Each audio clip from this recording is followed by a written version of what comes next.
All right. Good afternoon, everyone. Happy Tuesday indeed. My name is Adriana Oliva. For those of you who do not know me, although I see a lot of class 42 in the house. For those of you who are new joining us, we do have possibly some alumni and some chamber members on with us. My name is Adriana Oliva, and I am the chair of the current class of Leadership Miami 42. And I'm so happy to welcome you to Leadership Miami Brings You. This is the first Leadership Miami Brings You of this season, and it's something that was started last May when we needed to shift into new fieldwork opportunities for the current 41 class or the past 41 class.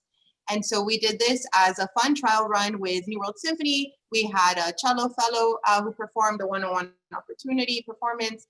We talked to the CEO of New World Symphony, and it was just beautiful. So we've decided to continue them this year and bring you all these virtual fieldwork experiences, not just to this current class, but also to add value to our alumni. We want the alumni to stay engaged and foster relationships and continue to grow as leaders with us all. So if you are on this for fieldwork opportunity and you're part of class 42, a reminder from your fieldwork chair, Brandon Mitchell. Brandon, if you'll wave. I don't know if they'll see you because we're in gallery view, but that's Brandon. And Brandon would like me to remind you all that if you are doing this for fieldwork credit, to not forget to submit your fieldwork form located in your handbook, which is also located in a Google folder. That being said, again, welcome. It is my absolute honor to introduce today's guest, Helena Poleo, who is also a Leadership Miami alumni. We went through the program together, and she is also celebrating 10 years of being with Leadership Miami. Helena and I were friends shortly before Leadership Miami started. I wrangled her in. We started a business together, and now we're basically family. And I do enjoy raiding her fridge. So, fun fact, Helena Poleo was the spokesperson for the City of Miami Mayor Manny Diaz several years ago, a lot of years ago. She's worked on high visibility political campaigns, recently on the Mike Bloomberg campaign. She works with a lot of political clients, campaigns. She does a lot of media management, crisis management, and public speaking. And so I am going to turn it over to her for a proper introduction of herself and kick it over for today's workshop.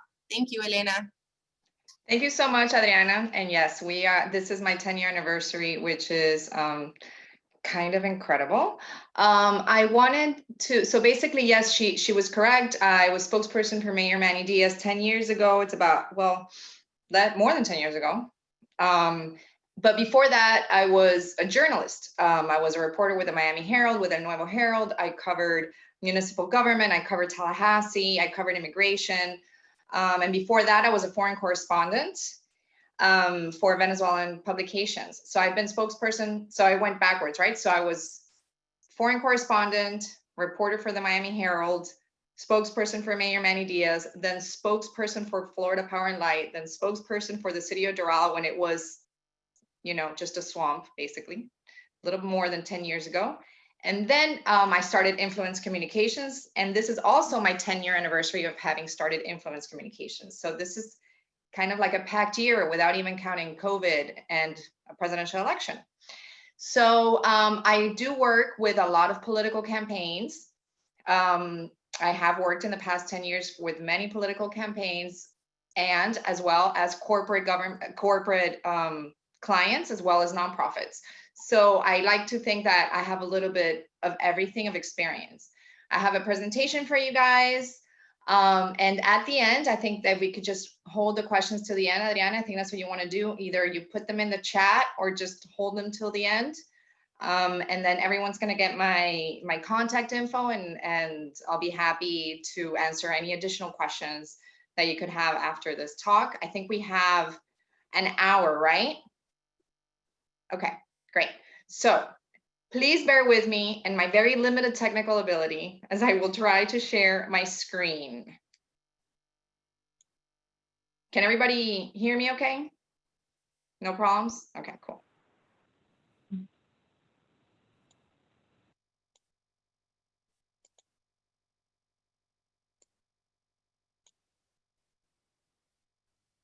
Okay, so I think everybody should be able to see this and hear me.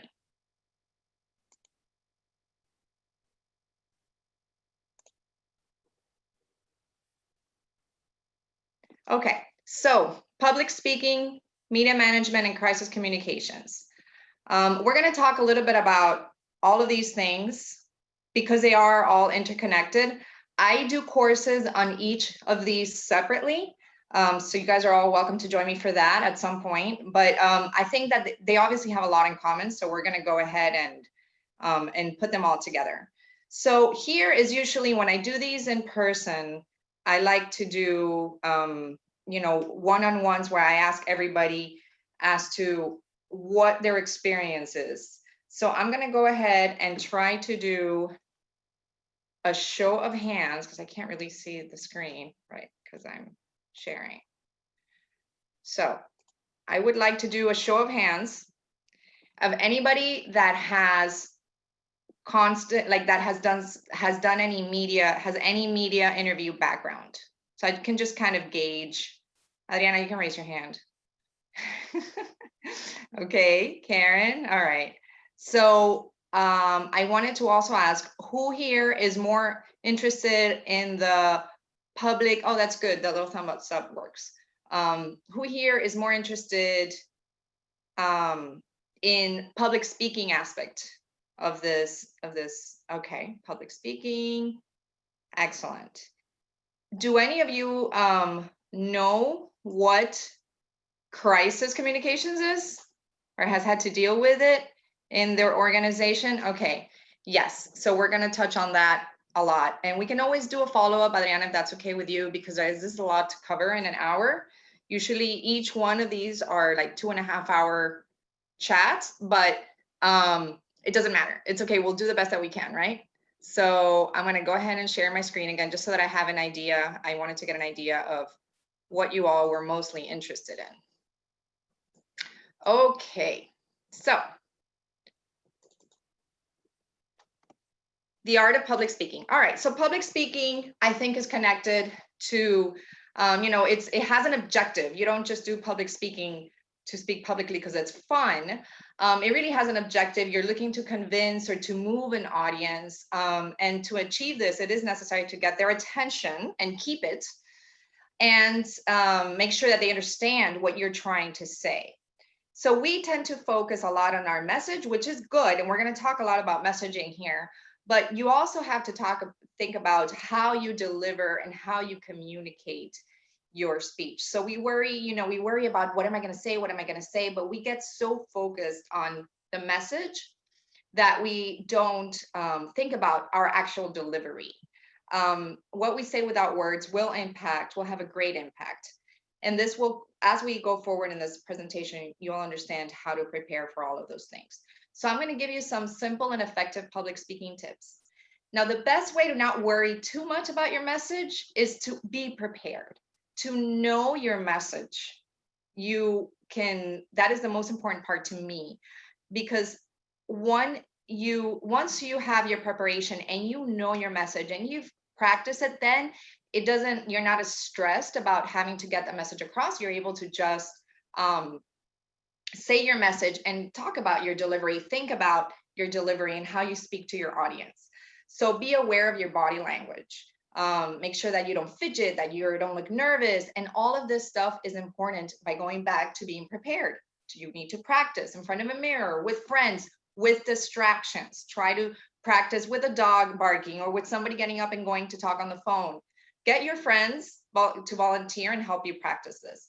Know your audience, know whom you're going to be speaking to, whether it's people that understand the issue, whether it's people that don't know anything about it, and that will help you know how to frame your message.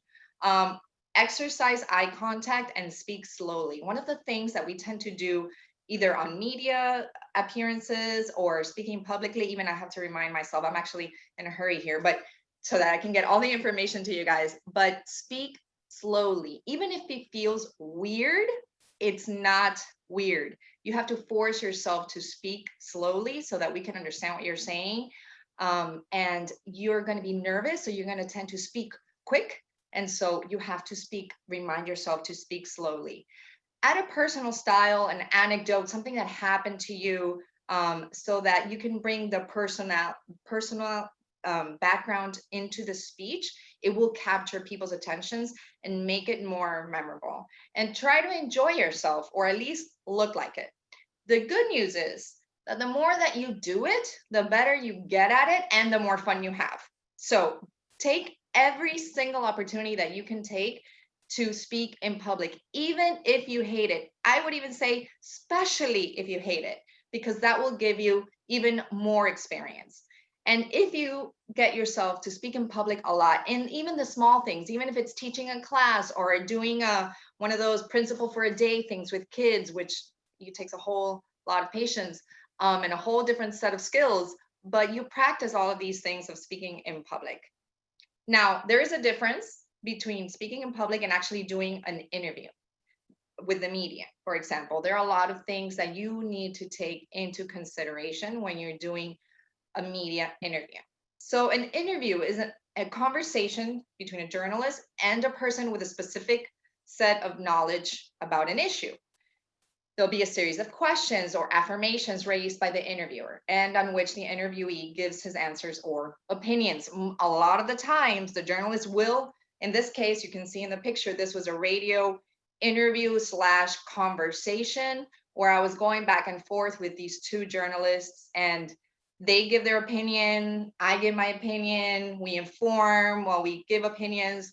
And so all of this is happening at the same time, and you have to be aware of that.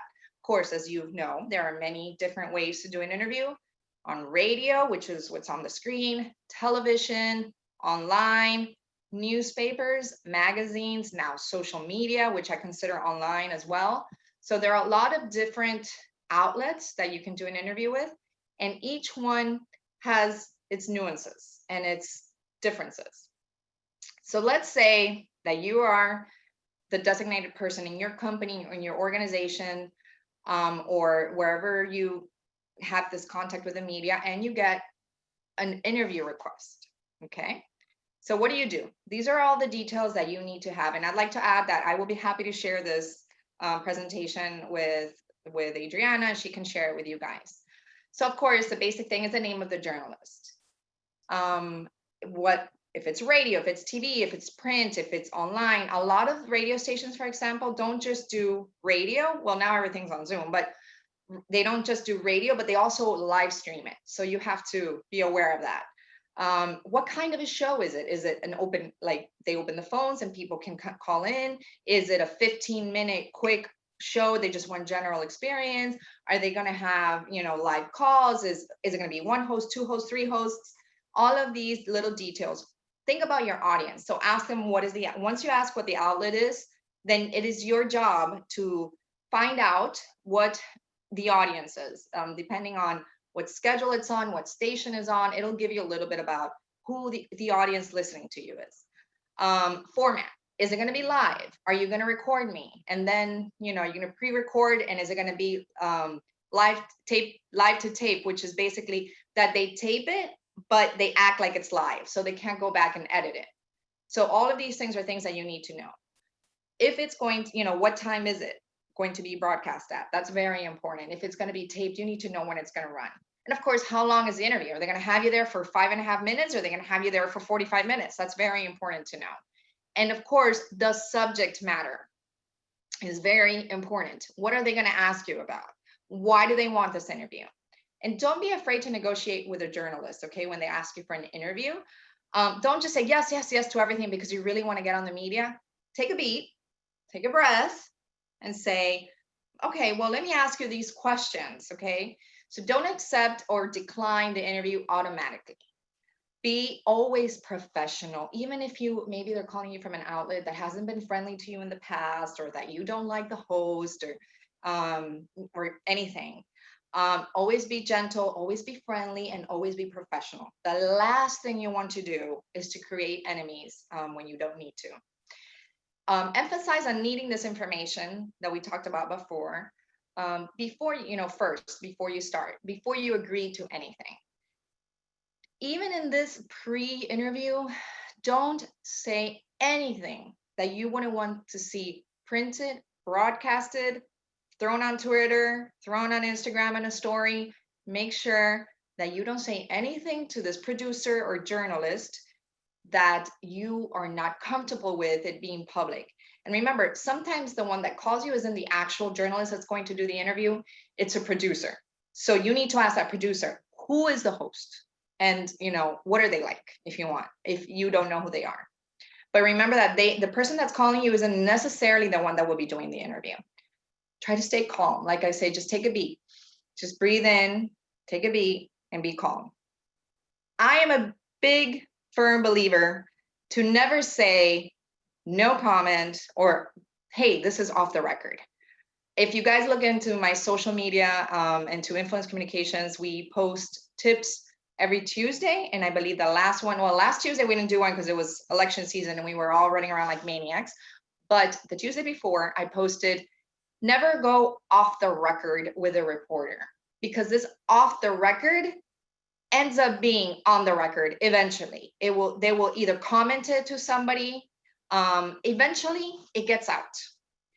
And if the reporter, the journalist, or the producer has already identified themselves as a member of the media, it is on you to make sure that you only relay information that you're comfortable with it being public in some way.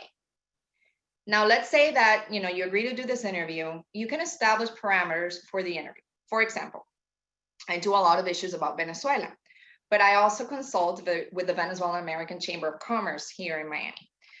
So they're all business owners, and they don't want to talk about Chavez and Nicolas Maduro and socialism. They don't want to talk about that. They want to talk about how to best do business. So from the beginning, I always tell them, you need to let the outlet know that you're not going to go on the show and talk about politics, Nicolas Maduro, Chavismo, elections in Venezuela. That stuff is not negotiable. And if the host does go there, because let's say it's live radio, they have to have an answer to be able to bring it back, which is what we're going to talk about in a few or next, which is preparing for this interview or this speech or this public speaking engagement.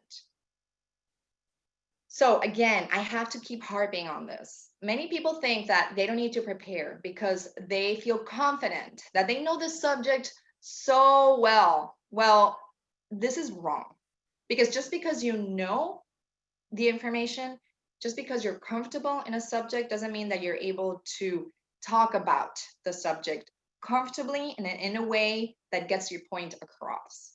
So you have to prepare for the interview. That is the absolute most important task. You will become a real expert. You will be considered a real expert when you speak clearly and confidently about your subject matter. And remember, when you do an interview, it's an opportunity to be invited back, or journalists always keep a list of experts that they share within the outlets, because in a moment's notice, I need to get 2 or 3 people to do an interview and to run a story, and they have an hour and a half to put it together.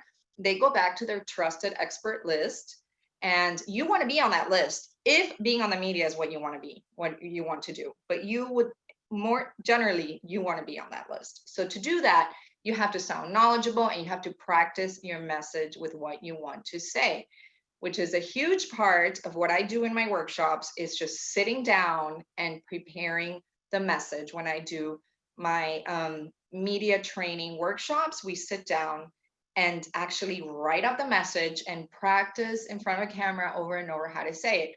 Obviously, we don't have the opportunity to do that here, but if you are able to put your message together, you can have a friend tape you and practice over and over again. So this is what I do. You know what the interview is going to be about, okay? So let's say lately, all of my interviews have been about the election. So I have a message key that I know of the things that I want to say. And I create a list with 3 topics, because realistically, you're not going to have time to get in depth into more than 3 topics. It's just not feasible within the time frame of most media, most journalists' time.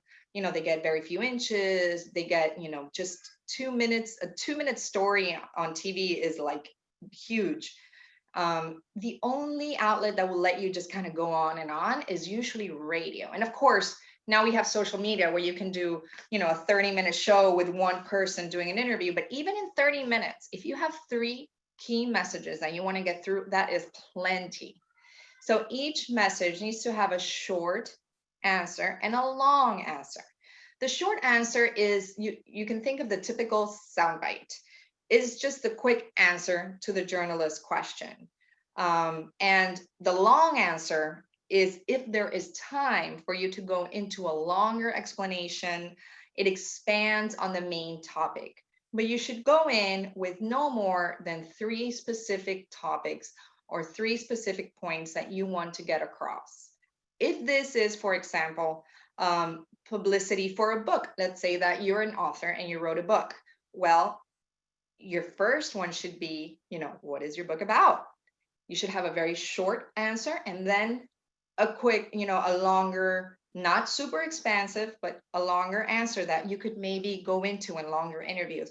The second topic could be, who is, you know, who needs this book in their life? And then you can say a short answer, and then you can go into why this person would need that book. And then the third one is, for example, a little bit about you. Tell us a little bit about why you're the expert to write this book. Short answer and then a longer answer. And you can use this for whatever. Public speaking, this is a great way to craft your speech. You can do your first topic, your second topic, your third topic, and from that, you can craft your speech and your messaging of what you want to get through. Of course, this messaging needs to be cleared, structured with a subject, a verb, and a predicate. Yes, we're all going back to middle school or whenever it is that we learned this. Avoid technicalities. Unless you're specifically talking to people in your industry, assume that these people don't know anything about what you're talking about. So this should be directed to a global audience with no technical terms. Again, unless you're speaking to people that are so into your field or whatever it is that you're trying, whoever you're speaking to. Now, your message needs to be emotional. It needs to have an emotional hook. We are emotional beings. People are emotional beings. This is the only way for them to be grabbed and for them to really have your attention. So draw upon your own story, upon your own moments. People always talk about, oh, you should start with a joke. I don't think you should start with a joke. I think, to me, if you're going to give a speech, it should bring in your own experience. And you can always start a speech by bringing in something that happened to you and weaving that into your points that we talked about before. In a media interview, people love to hear personal things. There's a reason why people love watching reality shows like the Kardashians and so forth. They love getting little tidbits of people's lives. So if you can weave that into your messaging, you're good. People are going to remember you and you're going to keep their attention. Now, remember, again, the message needs to be memorable. How much will the user retain from your message? What is the point of giving this message if nobody's going to remember it afterwards? These clear key messages, only 3, no more. Something emotional or personal from your life that weaves into or is an example of these messages will get you there. And clear and avoiding technicalities. So remember, your focus is on persuading your target audience. You're trying to persuade them about something. And it is important that you know what you're trying to persuade them. You may not be trying to sell them on something, but you may be trying to sell them on the fact that your issue is important or that your subject is interesting. Offer data and statistics, but not too much. Okay, don't go crazy with the numbers. Okay, that's where you go into the part of being technical, and use visual examples. Again, your target audience is not a solid supporter or a strong opposer of your stance. You don't want to waste your time with those two extremes. The listener that you're focused on is the undecided people in the middle. And this doesn't just work for elections, it works for everything. You're looking at the people in the middle that are kind of ambivalent, or they're not 100% sold on your product or on you or on your message, but don't hate it. Okay, those are the people, and the ones that maybe don't know about your topic. And once you speak to them, they will decide which way they go. Of course, you're trying to convince them to follow you. Now, on interviews, always keep in mind that a journalist or an interviewer will regularly use what the opposition and critics are saying about you or your product or your subject matter to build the questions for the interview. This is normal and should be expected. Okay, it is normal for them to try to antagonize you, because it will be very unlikely that you're going to have just a friendly interview. It's possible, but most than likely it'll be somebody, if you're going to have a friendly interview, it'll be somebody that you're paying or a friend who is a journalist. And even when friends are journalists, they might still throw some hardballs at you because they have to be objective. So please expect these difficult questions. Know what your opposition is saying about you so that you can be prepared to be able to answer that. In politics, we call this opposition research. They also use it in corporate America, opposition research. We do opposition research on the other guys, but we also do opposition research on our candidate and on our company so we can be prepared. And that, by the way, is the basis of crisis communications. It is the opposition research on yourself. Another thing is that the journalist will probably not use everything you say unless you're on live TV or live radio. If it's print, if it's taped, they will not use every single word you said. They will always get extra roll in case, they can fit it in. But if it's print or if it's taped radio or taped TV, they will not use everything you say, which is why you need to be concise, and which is why I like to make sure that you have at least 3 sound bites of getting your message across so that it can be short and sweet. Now, this is what you cannot do, what not to do. The most important thing, please don't ever lie, okay? It is funny that I have to say it, but I do have to keep saying it. Don't ever lie, even if it's without you knowing. If you don't know the answer to something, then just say, you know what? I'll have to get back to you. Definitely don't lie on purpose, but even don't lie because you don't know the answer and you want to wing it or guess it. Don't do that. You'll get in trouble. Avoid controversies. Don't go into delicate or difficult territory or use, misinterpretable expressions if you don't want to spend the rest of the day or the year or the decade explaining what you meant by that and putting out fires. Don't get into an argument with a journalist when they focus on a different point of view. Go back to your message. You have to find a pivot point. You have to find a way to pivot that you can use consistently. Something simple as, I understand your point of view, but what I'm trying to tell you is boom. Or, I completely respect your point of view. Mine is different. Boom. And then you go into your point. You have to acknowledge their point of view and then pivot to your point. Don't go back and forth and get into a fight. You will lose. You will look like you're having a tantrum. You will look unprepared and unprofessional. Don't go there. And of course, don't insult the journalist or the audience who is listening to you. If your audience is, if you're on a daytime show at 11 a.m. in the morning and you're with Rachel Ray, which would be a super cool thing to be on, by the way, and you're baking cookies, don't say, I don't know, I can't see you guys because all I can see is my presentation, but who can forget, Hillary Clinton's huge blunder where she said, maybe I should have stayed home just baking cookies, but that's not what I wanted.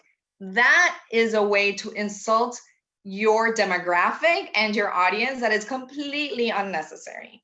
So try not to insult the journalist who is interviewing you, journalists in general, and of course, the audience.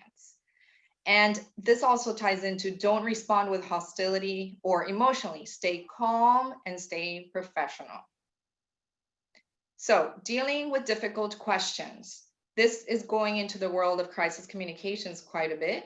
And in interviews, you should expect difficult questions. A journalist is not doing their job if they don't ask you the difficult questions. So in most media interviews, difficult questions are inevitable and should be expected. So it's better to just be prepared for them. So try to rephrase a question and turn the negative topic into a positive. Depending on how they ask the question, you can turn it around and change its meaning entirely. And that takes a little bit of practice. But I think one of the most important things is to just not accept the premise just because they said it or ignore it. For example, if they say, okay, so I'm on TV a lot, especially with the elections. And the big thing now is, Democrats are all socialists. So I go on and it's like, Democrats are all socialists. I don't just ignore that because that is a huge insult. So I look at it and I go, Democrats, us Democrats, I have a personal story. So I was, I left Venezuela because Maduro chased us out. Well, actually, Chavez singled us out, closed our newspapers in Venezuela. So I bring in my personal story and say what we want is freedom and democracy. Now, I don't repeat the word socialist. So that's the next thing. Respond with a direct and concise message, bring in the conversation back to my topic, but I don't repeat the negative words used in the question, the negative or the question or the comment. The question, the negative word here, I don't want to use socialist. I don't want to use communist, because if I repeat it, that's going to end up in a meme somewhere. So don't repeat it back to the audience. There is a funny, kind of a funny thing that we use as PR, crisis communications. If you have a client who's being accused of beating his wife, and they say, you're accused of beating your wife. You don't want him to say, I did not beat my wife, because when they put it on TV, it's going to look, all that people are going to remember is this guy saying, I beat my wife. That's just the way that the human brain works. So don't repeat the negative aspect of the question. Just either use your personal experience or pivot to a positive note.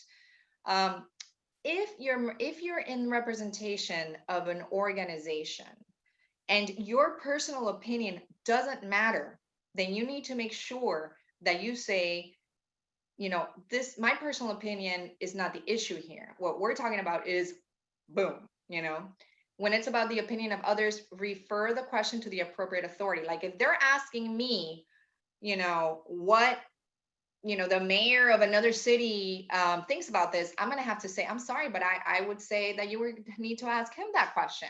Speak only on behalf of you or your organization, and only as much as you feel comfortable.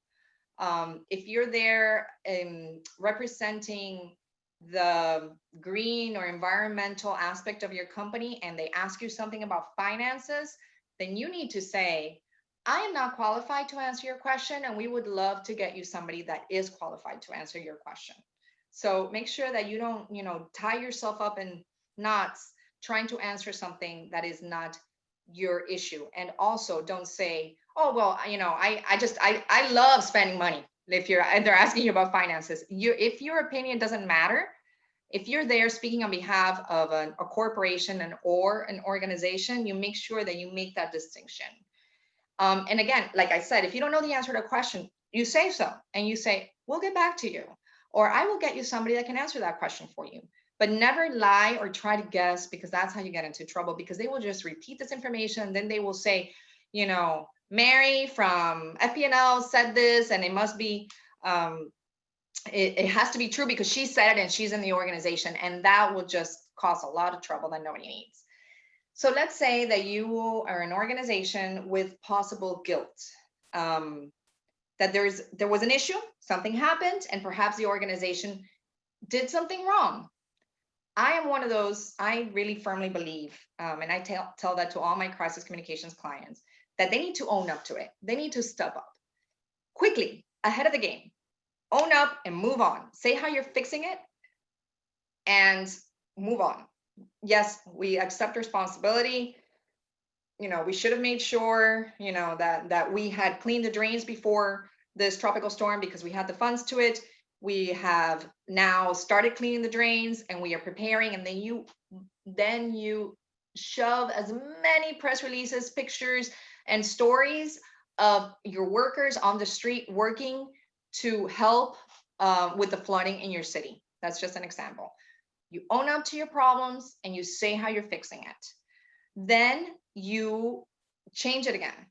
We want to take out the negative, because the negative, like I said before, we are emotional beings and people feel things in their body. So when you take out the negative aspect of it and you add a positive aspect, people breathe better. So you can say, and we're clearing the streets, and you show pictures of nice, clear streets, and we are investing X millions of dollars in our infrastructure to make sure, and look at this beautiful park that we built. Yes, you veer the attention somewhere else, somewhere that is positive.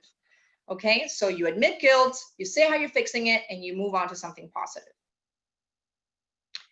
So crisis communications, every company, every organization will eventually face a crisis. It is inevitable. However, due to recent surveys, half of US companies don't even have a crisis communications plan, which is a huge mistake. This is how you can prepare. This is like what I talked about before, which was the opposition research on yourself.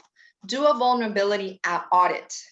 And I say come up with, some companies say come up with 10, but let's say 5 holes in your company, in your organization, in whatever you're trying to do. If you're in this organization, deep down inside, when I start a campaign, one of my first jobs, before I do anything, before I try to get the candidate on TV or the radio or get them interviews, before I write their bios, before we do the pictures, I don't care. I sit down with the candidate and I go, what are your skeletons? Tell me now, because they're going to come out. They're going to come out. Whether you want to or not, the skeletons are coming out.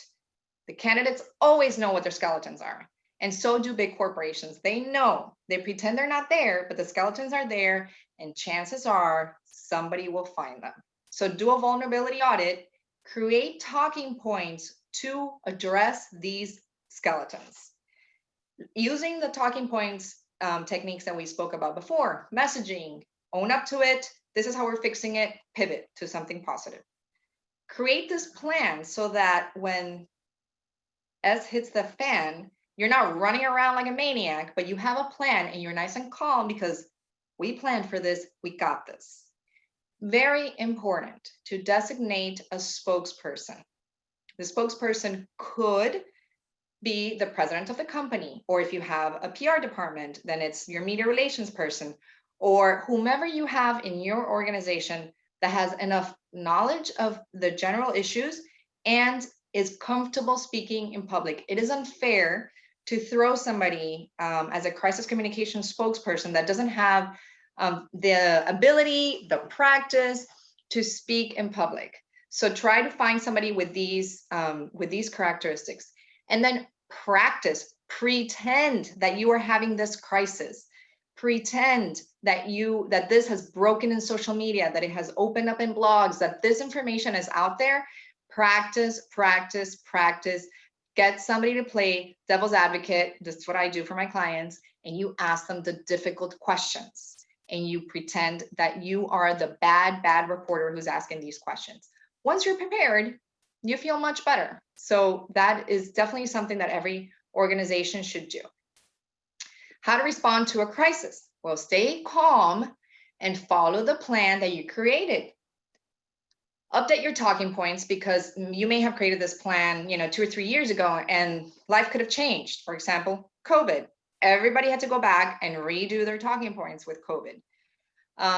And brief the designated spokesperson that on the updates of these talking points, and go through and do a little quick practice with them. Address any internal issues that your organization may have. If you need to do internal crisis control, then you need to communicate internally to your employees and to your stakeholders. Decide how you want to respond to the media. Will you do a one-on-one interview? Maybe give somebody an exclusive, or you will just send out a blanket statement. Every situation is different. Sometimes it's just one outlet that's desperately, just harping on one point, and maybe if you just give them a one-on-one and then you offer them an exclusive on something else, it will get you really far. Prepare to ride the wave. That could last 2 days, or that could last a year. It depends on how bad the crisis is and how the rest of the media market is moving.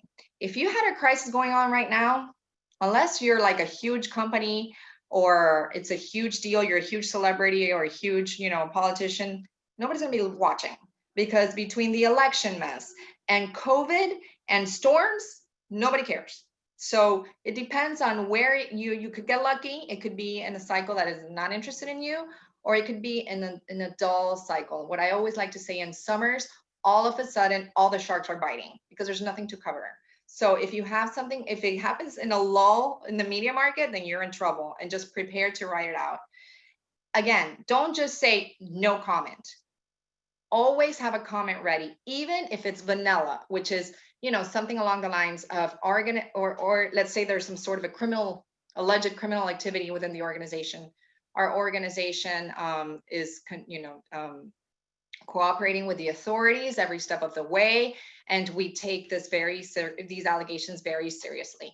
Done. You don't have to admit guilt. You don't have to do anything.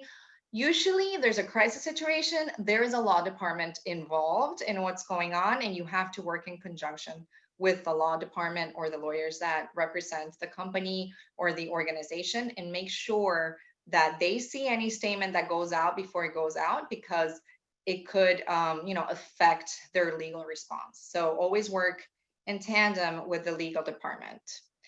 And that's it. Okay, that took 40-ish minutes. So questions and final comments. We're gonna send you guys this, and I'm gonna try to not share this anymore. I'm gonna stop the share.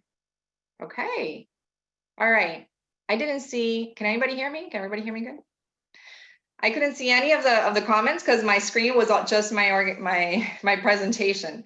So I don't know how you guys want to do this. Adriana? Yeah, thank you so much. That was super Take insightful. A sip of water. I know that me? Oh. Me. Are you guys getting reverb back from me? No, okay. So thank you again for joining us. It was super insightful. I spent a lot of time with you, and I still had an opportunity to learn a lot today. Are there any questions? If you want to raise your hand, come off mute. So I only see, I don't see everybody on the screen. So I don't know how it would work. I can take you off spotlight. You want to see everybody? Well, it says that I have 3 screens of people. Okay, hold on. So I don't know how I would, no way. Indira Almeida, hi. I'm looking through the names now. Hello. Hello, how are you? Good, dear. How are you? Thank you for your presentation. It was awesome, as always. Thank you so much. There's a question here that says, are we getting the PowerPoint? I will be sending it. So yes, you should be able to get it without any problems. Awesome. It doesn't, no questions, anyone? Going once, going twice? I have a question. Oh, there's a question. I'm going to ask and a Michelle. question. Okay. How would a small business so owner Isan and then Franz. Go. All right. How would a small business owner take the lessons you've given today and use it to work with the challenges of small businesses, talking with clients, prospective new clients? How would you use these big macro lessons? And this is amazing. First off, this was one of the best presentations I've ever heard. I'm so glad. Here, I've really learned a lot, and it definitely matters for the current climate that we're in. But how do your lessons translate for a small business? Well, I think the preparation part is very important. Having your 3 messages is important. I think that you need to have your message ready before you go out into the world to try to sell your idea or your business. And also remember, your message is not the same for everyone. Just like here, you need to know your audience. You need to know your audience if you're talking about potential customers, potential investors, potential media. So these are all different audiences, and therefore the messaging should be slightly different for each one of them. And the practice, man, that never gets old. So keep practicing your pitches and keep practicing your interactions. I think that's what you can carry out of here. Awesome. Thank you. Awesome. Thanks, Helena. Okay, next question is from Franz Williams. Thank you. First of all, how do you, Helena, maintain your own composure and health when dealing with difficult situations? Great question. I think Adriana needs to answer that for me. I can't see the person that's speaking. I don't know why. Just to come online and say, ultimately, thank you so much, Helena, to Exxon. I think this is very, very important and timely. I'm concerned or most interested in the human element. How do you yourself, maybe when tackling a sensitive issue like Venezuela and all that goes into it, how do you perhaps leave your own personal self intact as you do that effort, do those? It's really hard. And it's gotten easier with time. But I think the main thing is I focus on my messaging and what I need to get across. I stay calm, and I've been in situations where the other side is like on live TV, personally attacking me, like personally, like your family and that, like that, like personal. And I have to, while they're like, you know, throwing all this stuff at me, I'm like breathing and breathing out. Like if the cameras were focused on me, they'd be seeing me going like this. But thankfully, most of the time they're not, because they're focused on the guy that's, you know, spewing stuff. So I take a deep breath and I go, focus on the message. I take a beat before I speak, and then I move forward and speak. So it takes practice to do that. It takes practice to do that. And you should practice that as much as you can. Have somebody be antagonistic towards you. Somebody that knows where your buttons lie, and have them touch those buttons before you go on a situation that you think may be you know, antagonistic or controversial. Make sure that you practice it. So yes, power of pause, Chloe. Yes, that's right. Awesome. So we have one more question from Michelle. Michelle, do you want to jump on and ask it? Yeah, sure. Thank you so much. So you alluded to this, but I'm curious if you had some more tips, just in regards to building confidence as it relates to public speaking, and then also what other suggestions you have for staying calm. It sounds like breathing is a real key one. Was just curious if you had any other suggestions for both of those things, because Okay. I struggle with that.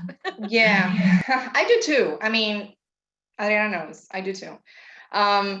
It's not that, you know, that it's difficult. And you can, as you watch, you can see some of the most seasoned public speakers, most seasoned politicians, they sometimes get frazzled and they just lose it. So it's not, you know, it's very, very difficult.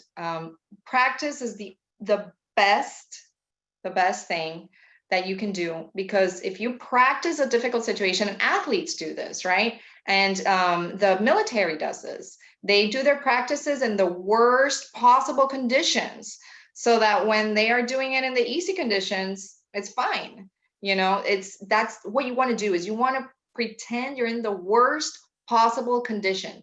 For example, debate prep with an easy opponent is not prep. You need to get somebody that is going to be difficult on you, and that's what you have to get. So I'm sorry, I went off here. So that was kind of like, you know, how to try to stay calm. The breathing is a big one, and in your head, keep repeating, this is not personal. This is not personal. This is not personal. This is work. This is not personal.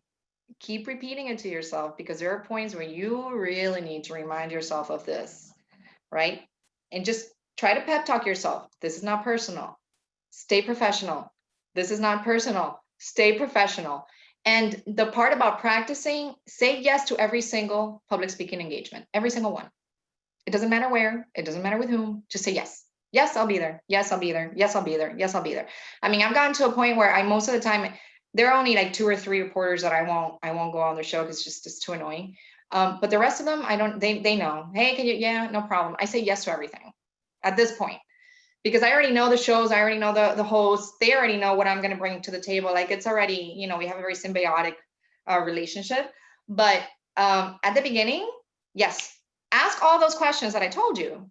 You know, who am I going to be speaking? Like, if it's a public engagement, who's my audience? How many people? Will it be live? Will I be on Zoom? Will I be in a classroom? Will I be in a podium? Will I be, you know, like all of that stuff? Get as much detail so you can be as prepared as possible, and say yes.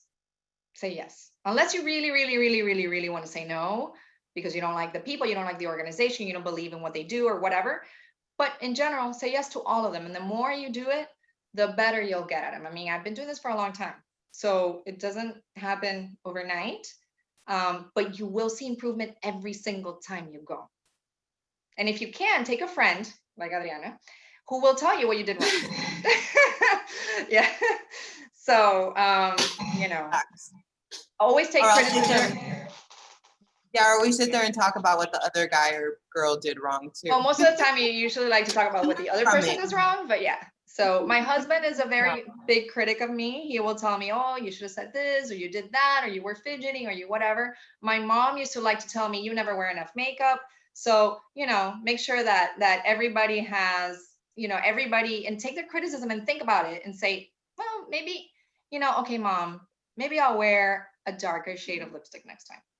You know, like make sure that every criticism, if it comes from somebody that knows you and that loves you, it comes because they, you know, it'll be constructive most of the time.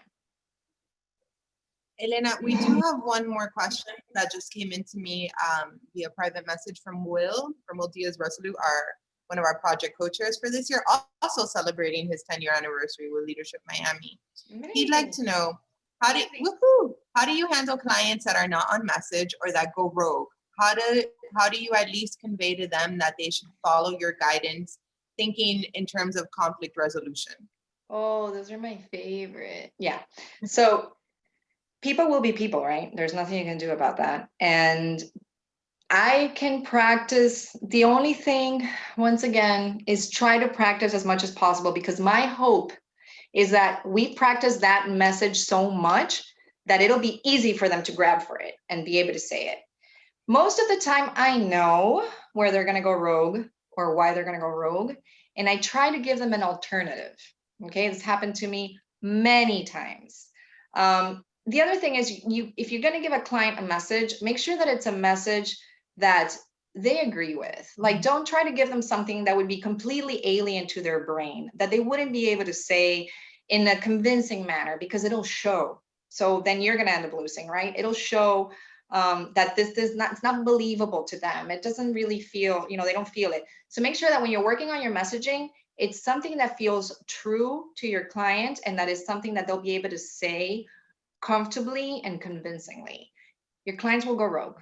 It will happen. You just bring it back and try again next time. Awesome. So Elena, there's chats in the chat about more recommendations for classes, workshops on public speaking or speaking techniques. I have offered you up for another session, and the consensus is that we would like to have you back. Okay. So Sure. if there are no more questions, awesome. Elena, any last thoughts before we wrap up? Well, I had a video that I want to show you guys that was super funny. So what I'll do is I'll include it in when I send you the email about, like, you know, very famous media gaffes. And also I would like to offer you guys, I'm going to send a follow-up for you guys to give me some feedback on my session. And don't just give me, oh, it was great, even though I love that. But tell me what more you would have liked, what you could have seen differently. I really appreciate all of that feedback. And I would like to offer you guys, each one of you, a 15-minute session. So you guys can come back and we'll try to schedule that. I mean, there are a lot of people on here, but I will do my best. Or we could do it after the next session, whenever you guys decide when you want to have me on, and what do we want the other session to be on? Looks like public speaking is a hot topic. Okay. In the chat. All right. So great. Public Yes. speaking. So we'll do it on public speaking. Great. That sounds fine. Awesome. So just really quick to add to that, for this year's class, you know that we have introduced the LM pop-up challenges, and many of them may or may not involve public speaking and presentations outside than just the team name reveal that we have going on in December, which I'm really excited to see you all mime and use your props. Elena, thank you so much. This has been a super successful first Leadership Miami brings you for this new class. We are so thankful to have you. We've had great attendance. And to exit us out, I'm going to cue music, and I'm going to have you all cue your jazz hands. We do jazz hands? I love it. We do. Jazz hands. Oh my God. Thank you guys for joining us. Have a great one. Thank you guys. Bye. Bye. Bye, everyone. Thanks for joining us. Bye. Bye. Thank you all. Lisanne, you got some questions? I don't hear the music. There's music? Or can you just hear it? Of course, it's shocking.